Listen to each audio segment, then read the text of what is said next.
Welcome, Moon and Star, to this place where destiny is made. It began here. It will end here.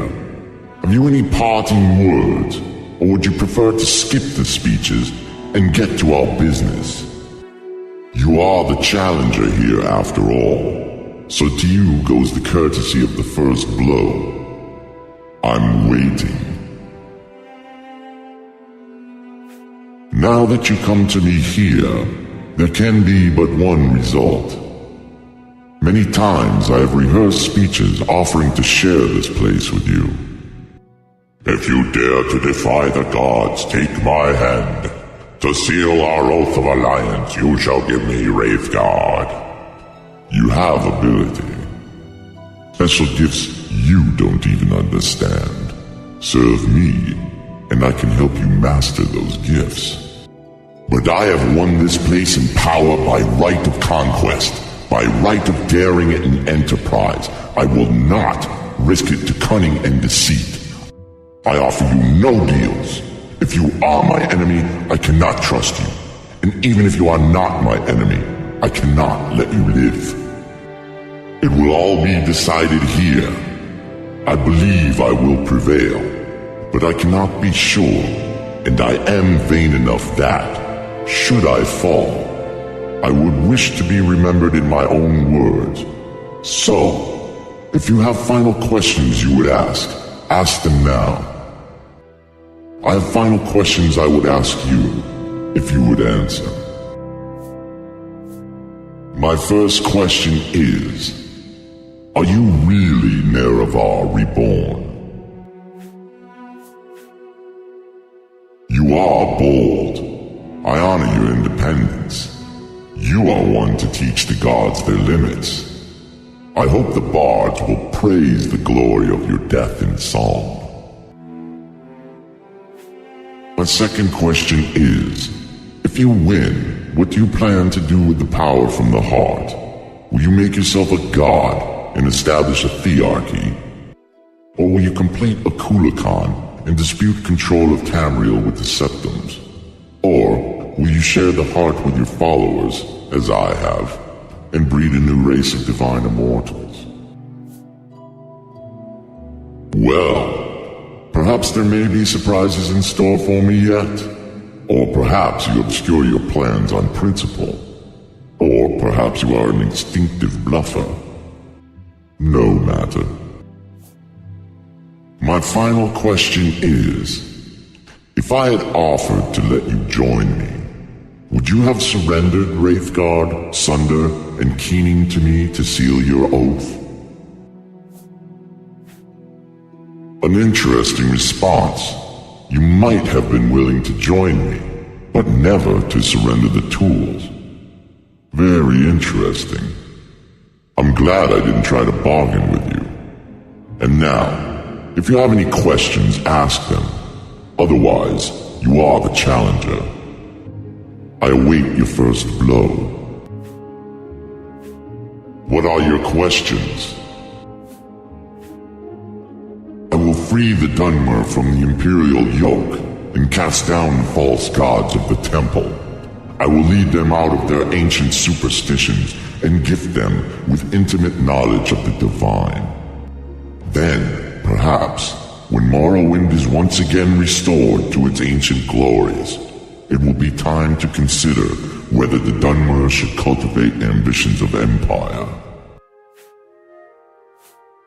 I have no idea what happened to the Dwemer. I've been denied the opportunity to study Wraithguard, and I am not sure how much of Kagranak's lore was invested in his tools, and how much in his own sorcery and mastery. I have long studied Kagranak, and have come to admire his wisdom and craft. Someday, after the campaigns of the Sixth House are secure, I hope to have time to dedicate to this mystery. A Kulakan will serve three purposes. First, it will be the champion of my armies, liberating first Vardenfell, then Morrowind, and then perhaps the rest of Tamriel. Second, it will serve as a sower and cultivator of the divine substance derived from the heart. 3, will serve as the prominent banner and symbol of our cause. To defy the Empire, to liberate mortals from ancient superstitions, and to glorify our crusade against the gods. I will continue to draw divine power from the heart and distribute it to my kin and followers. I will continue to broadcast divine power upon the blight winds so that it will touch each soul on Vardenfell, and then more broadly across the waters to the rest of Morrowind and Tamriel. In time, every mortal in Tamriel shall feel the liberating contact with the divine. If, by my crimes, you mean the inevitable suffering and destruction caused by war, then I accept the burden of leadership. The Sixth House cannot be restored without war. Enlightenment cannot grow without the risk of upsetting the tradition-bound and complacent herd. And the mongrel armies of the Empire cannot be expelled from Morrowind without bloodshed. As I have charity and compassion, I grieve, but our mission is just and noble. The Sixth House will serve as the elite cadre of our movements. As cultists evolve through various stages of enlightenment, they will become, as suits their abilities, either holy warriors or priests. Their duty is to prepare themselves for service. Their joy and liberation is to enter ever more deeply into the profound enlightenment of the divine dream world. Very well. If you are impatient to begin, go ahead. You are the challenger. To you goes the first blow.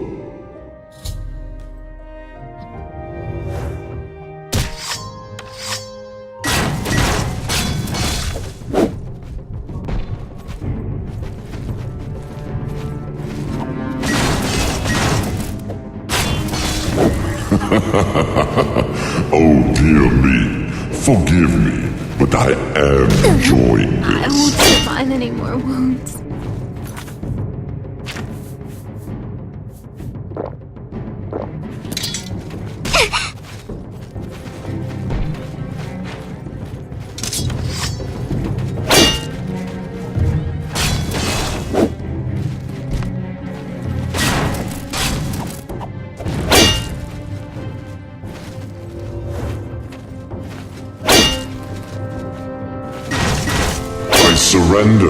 I surrender.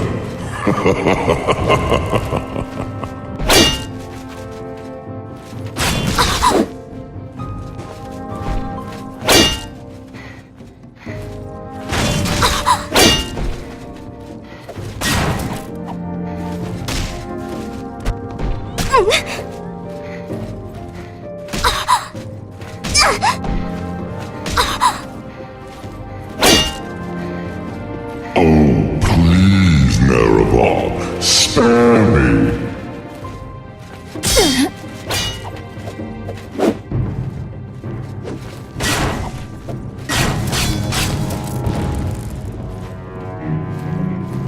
I won't survive any more wounds.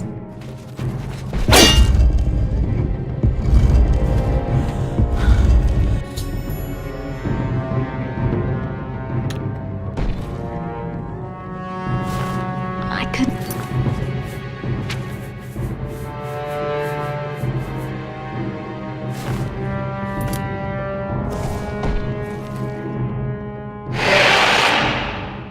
What a fool you are.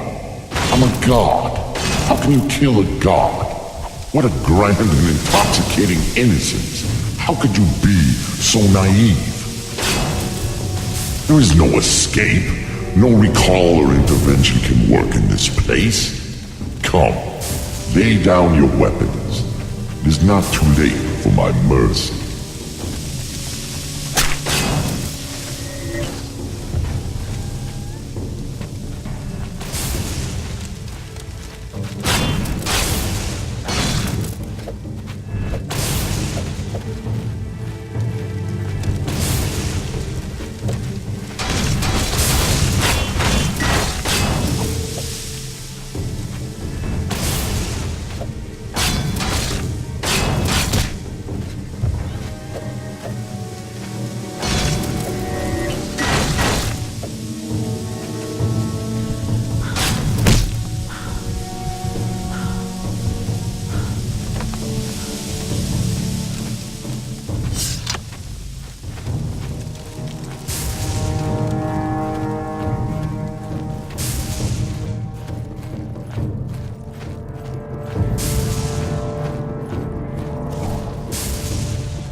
What are you doing?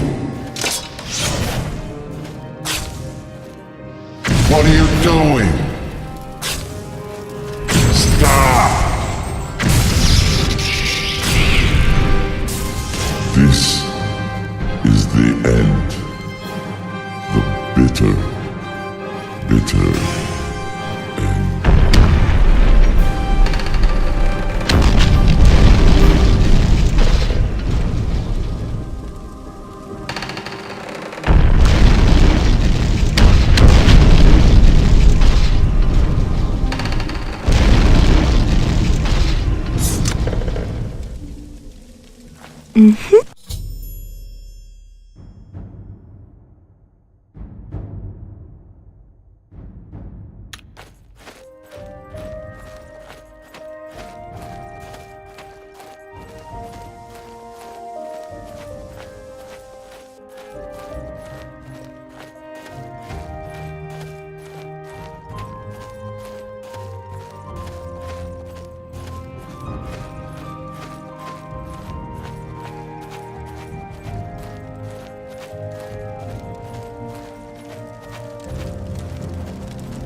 You no longer bear the burden of prophecy. You have achieved your destiny. You are free. The doomed Duima's folly, Lord Dagoth's temptation, the tribunal's seduction, the god's heart freed, the prophecy fulfilled. All fate sealed and sins redeemed. If you have pity, mourn the lost, but let the weeping cease. The blight is gone, and the sun's golden honey gilds the land. Hail, Saviour, Hortator, and Nerevarine. Your people look to you for protection. Monster and villains, great and small, still threaten the people of Vardenfell. Enemies and evils abound, yet indomitable will might rid Morrowind of all its ills. For you, our thanks and blessing, our gift and token given. Come, take this thing from the hand of God.